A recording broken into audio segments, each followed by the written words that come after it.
Bueno, vamos a pasar a la sección El estudiante pregunta. Las 3 preguntas que me habéis hecho esta semana al correo electrónico son las siguientes.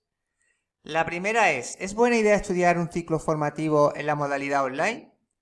Bueno, esto depende de tu situación personal, ¿vale? Si estás trabajando y tienes poco tiempo para acudir presencialmente, es evidente que la formación online es más adecuada a tu situación particular, ¿vale?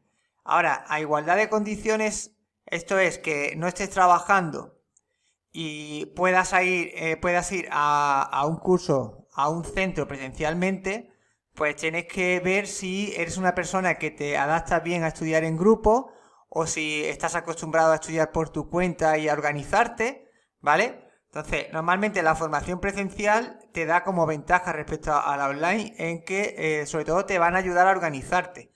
Al tener que estar yendo cada día, pues tienes como un itinerario a seguir y una rutina a la que te ves obligado a acceder, ¿vale? Mientras que si lo haces de forma online, te tienes que autoorganizar y tienes que ponerte tú una rutina de estudio sin necesidad de tener que ir a un sitio, ¿vale?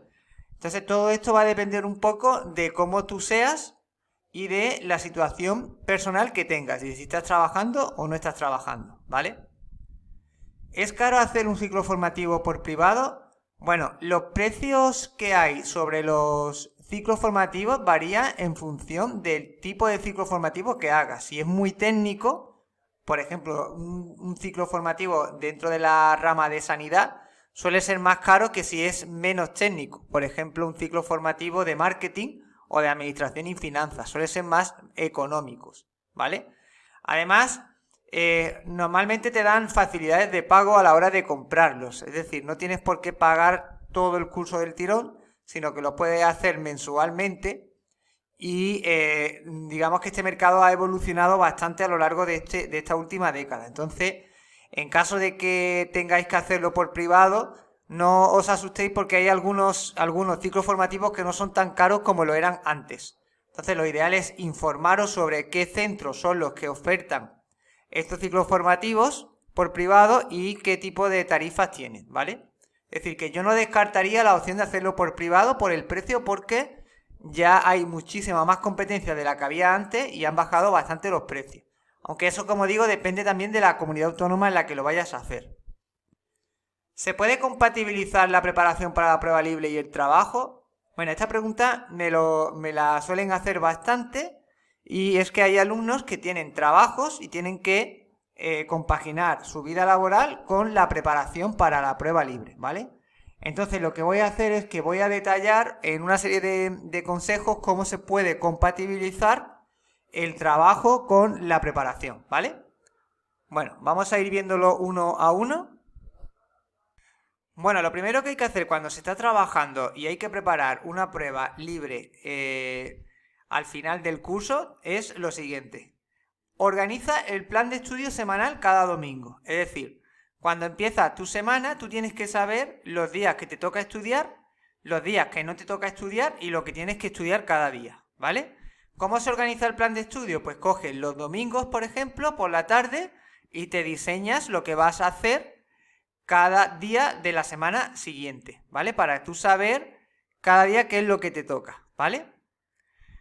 Luego, intenta estudiar antes de empezar la jornada laboral. Es decir, si tú empiezas a trabajar a las 10, por ejemplo, o empiezas a trabajar por la tarde, tienes horario de tarde, pues intenta estudiar antes de ir al trabajo, porque cuando se estudia después se llega muy cansado a casa.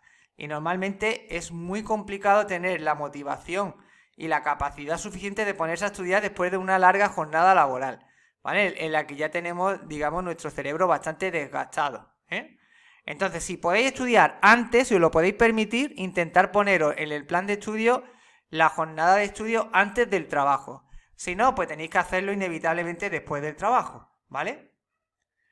Luego, en caso de que tengas que estudiar después de trabajar, es decir, después de una larga jornada de trabajo, el día que llegues muy cansado a casa, ese día no estudies nada nuevo, solamente dedícate a repasar 20-30 minutos.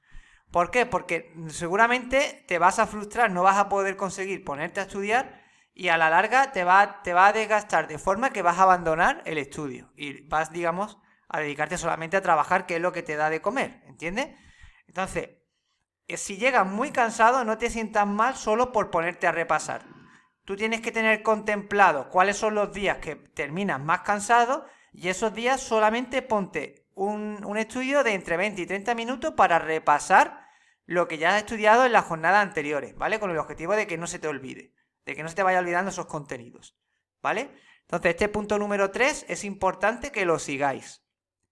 El punto 4 es aprovecha los fines de semana y días de descanso en el trabajo para estudiar más horas. Es decir, en el plan de estudio que te vas a poner en el punto 1, los días que tengas que descansar o que tengas unos días más livianos en el trabajo, que tú sepas que ese día se trabaja menos, intenta ponerte ahí más horas de estudio para poder aprovechar bien ese día, ¿vale? Y de esa manera contrarrestas los días que has podido estudiar poco cuando la jornada laboral es muy intensiva. Por último, en el punto 5, desconecta de los estudios en el trabajo. Es decir, cuando estés en el trabajo, no estés dándole vuelta a lo que te has estudiado, ni estés intentando ver en qué es lo que estás fallando, qué es lo que te puede faltar, sino que desconectas completamente de los estudios en el trabajo. Y cuando te encuentres estudiando, intenta desconectar del trabajo, olvidarte de las tareas que tienes que realizar cuando empiece el trabajo, ¿vale?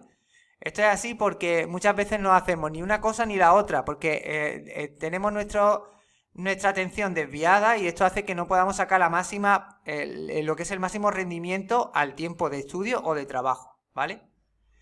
Bueno, estos son cinco consejos que yo tomaría en caso de que tuviese que encarar una preparación al mismo tiempo que estoy trabajando. Obviamente esto hay que adaptarlo a la situación de cada uno, porque no es lo mismo un trabajo a jornada completa que un trabajo de media jornada, ¿vale? Entonces tenéis que intentar ver de todo lo que he dicho qué es lo que es compatible con vuestra situación y aprovecharlo, ¿vale?